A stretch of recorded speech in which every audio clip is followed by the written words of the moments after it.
essa interpretação não tem aceitação universal. Então, temos aí a importância, o valor, né, como foi de fato comprovado a existência, né, desses reinos, e de fato foi demonstrada a importância que Onri teve de uma forma internacional, mesmo que biblicamente falando suas atitudes foram desprezíveis, mas internacionalmente falando, política, economicamente falando, em relação a alianças, em relação à influência militar, de fato foi um rei muito relevante para a história.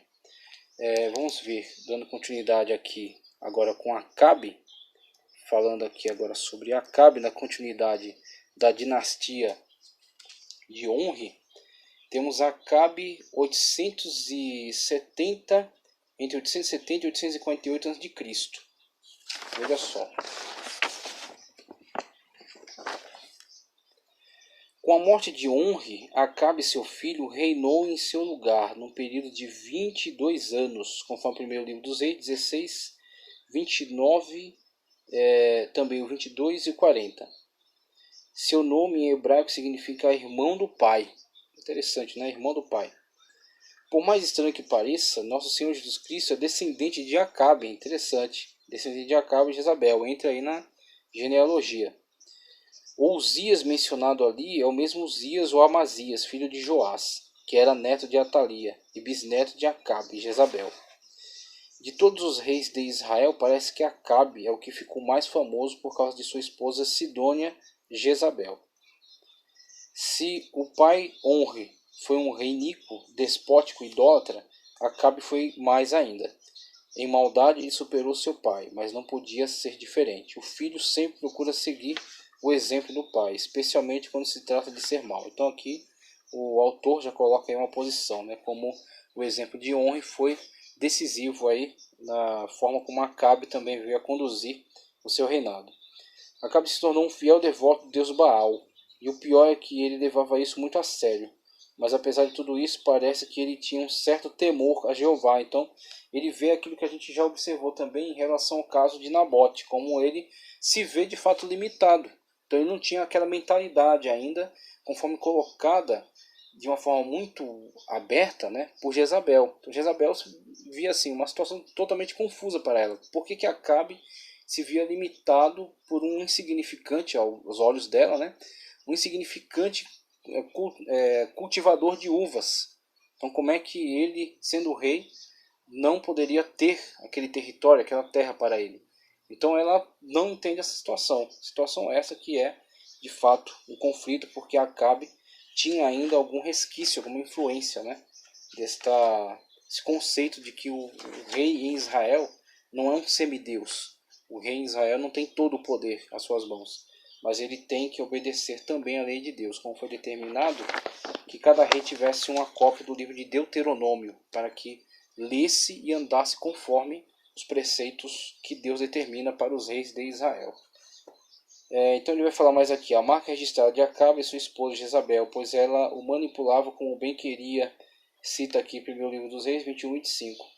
Esta era uma princesa sidônia, má, violenta e sem escrúpulos, que encorajou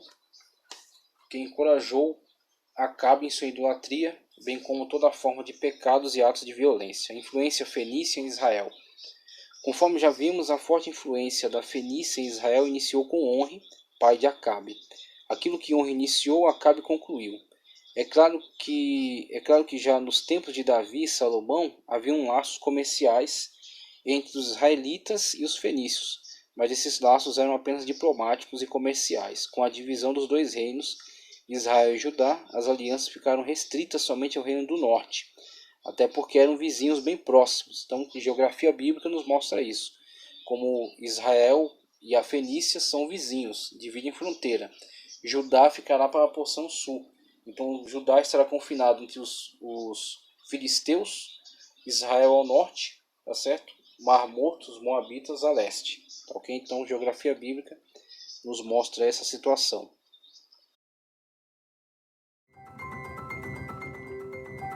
Você já sabe que Esses laços, como já foi lido aqui, Com o casamento de Jezabel com Acabe, a tendência era aumentar mais ainda a influência fenícia em Israel.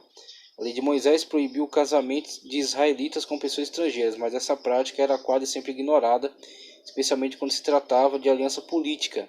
E o casamento de Jezabel com Acabe nasceu de uma aliança entre Onri, e aí vimos aí a questão de desfazer, né, a questão de contornar problemas sérios comerciais, estabeleceram então esta aliança que foi na verdade muito prejudicial com a entrada agora de uma forma massiva da influência pagã dentro de Israel. Tanto que ele vai tratar aqui no próximo ponto da questão da crise religiosa, o culto a Baal, a Zerá, Melcarte, como colocado aí por outro autor, a briga, né, dos profetas contra esta forma de culto, não somente a questão idolátrica, mas a questão até de um culto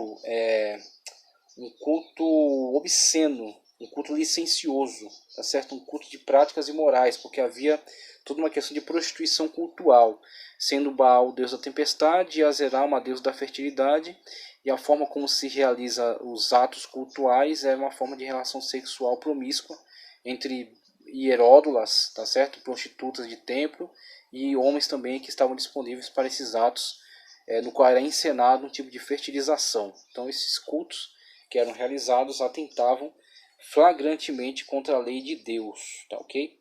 O caráter de Jezabel, vou trazer aqui rapidamente. Em Jezabel reuniam-se as piores características de uma rainha oriental da antiguidade, pois a prepotência, a violência, a licenciosidade são atributos que nela havia de sobra. A sua iniquidade se tornou tão densa que se tornou proverbial. Isso será usado, ele vai indicar aqui, até no Novo Testamento. Conforme se pode ver em 2º livro dos Reis 9:22, ela ganhou um lugar de destaque tão grande nas escrituras que nunca foi superada por nenhuma outra mulher, tornando assim um símbolo da iniquidade e barbaridade feminina. Ela é citada simbolicamente em Apocalipse 2:20. Então, quando o Senhor Jesus Cristo envia essa carta, ok, a uma dessas igrejas da Ásia, chama uma dessas mulheres que estavam influenciando negativamente os homens nessa igreja, chama-a de Jezabel. Então, colocando ela, né, numa comparação, numa analogia com esta Jezabel aqui que levou Israel à destruição.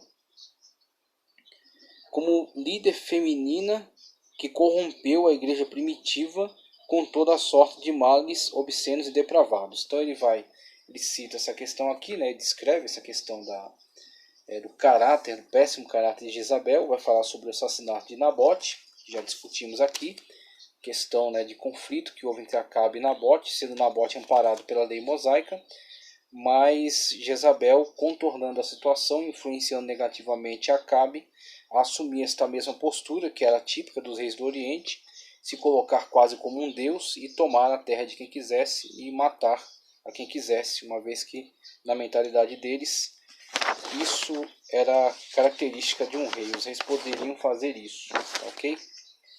Temos aqui também outro texto que eu já quero compartilhar aqui com vocês, que fala acerca da morte de Acabe.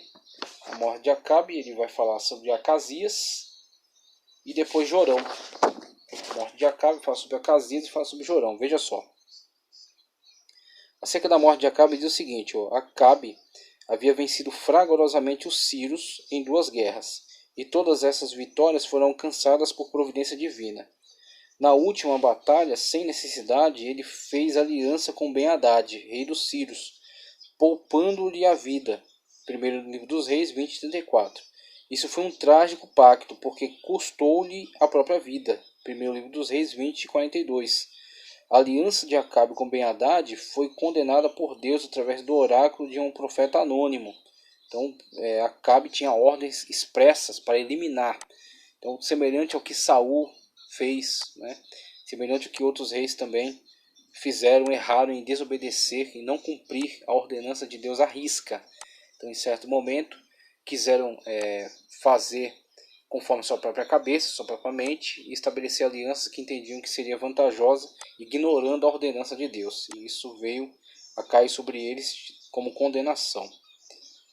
Parece que Ben-Hadad, rei da Síria, não cumpriu sua palavra na aliança feita com Acabe, e após 3 anos ele mostrou as unhas. 1º livro dos Reis 22:1. Isto feito, Acabe convocou Josafá, rei de Judá, para tomar a cidade fronteiriça de Ramote de Gileade.